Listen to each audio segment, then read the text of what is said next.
ఏపీలో చంద్రబాబు అధికారం చేపట్టిన వెంటనే కీలక ప్రాజెక్టులు క్యూ కడుతున్నాయి. ఏపీకి బీపీసీఎల్ రిఫైనరీ ప్రాజెక్టును కేటాయించేందుకు కేంద్రం మొగ్గు చూపుతుంది. 50,000 కోట్ల భారీ పెట్టుబడితో రిఫైనరీ ప్రాజెక్టు ఏర్పాటు చేస్తున్న బీపీసీఎల్ ఏపీ అధికారులతో చర్చలు జరుపుతున్నట్లు తెలుస్తుంది. మచిలీపట్నంలో బీపీసీఎల్ ప్రాజెక్టు ఏర్పాటు చేసే అవకాశం ఉందంటున్నారు అధికారులు. అయితే బీపీసీఎల్ రిఫైనరీ కోసం గుజరాత్, మధ్యప్రదేశ్ ప్రభుత్వాలు పోటీ పడుతున్నాయి. 500 కోట్ల రుణంతో పాటు 15 ఏళ్ల పాటు జీఎస్టీ మినహాయింపు కూడా ఇచ్చేందుకు మధ్యప్రదేశ్ సర్కార్ సిద్దమైంది. అయితే బీపీసీఎల్ మాత్రం ఏపీ వైపే మొగ్గు చూపుతుంది. త్వరలోనే కేంద్ర ప్రభుత్వం నుంచి ఏపీకి శుభవార్త వస్తుందంటున్నారు ఏపీ అధికారులు. ఇదే విషయానికి సంబంధించి మరింత సమాచారం మా ఢిల్లీ బ్యూరో చీఫ్ కృష్ణ అందిస్తారు. కృష్ణ,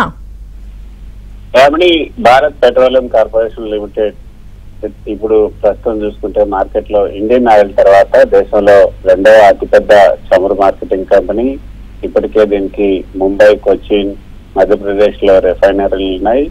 రిలయన్స్ ఇండియన్ ఆయిల్ తర్వాత ఇది మూడవ అతిపెద్ద శుద్ధి సామర్థ్యాన్ని కూడా కలిగి ఉంది.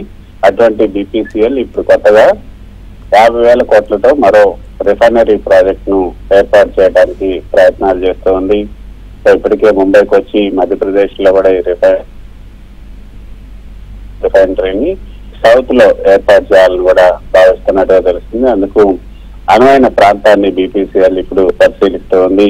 అయితే ప్రస్తుతం కేంద్రంలో ఎన్డీఏలో కీలక పాత్ర పోషిస్తున్నటువంటి టీడీపీ అధినేత చంద్రబాబు నాయుడు ఈ యొక్క ప్రాజెక్టు కోసం తప్పకుండా కేంద్రం పైన కొంచెం ఒత్తిడి తీసుకొస్తే ఈ కేంద్ర ఖచ్చితంగా ఈ ప్రాజెక్టు ఏపీకి దక్కే అవకాశం ఉంది అన్నది కేంద్ర పెట్రోలియం శాఖ అధికారులు చెప్తున్నటువంటి మాట.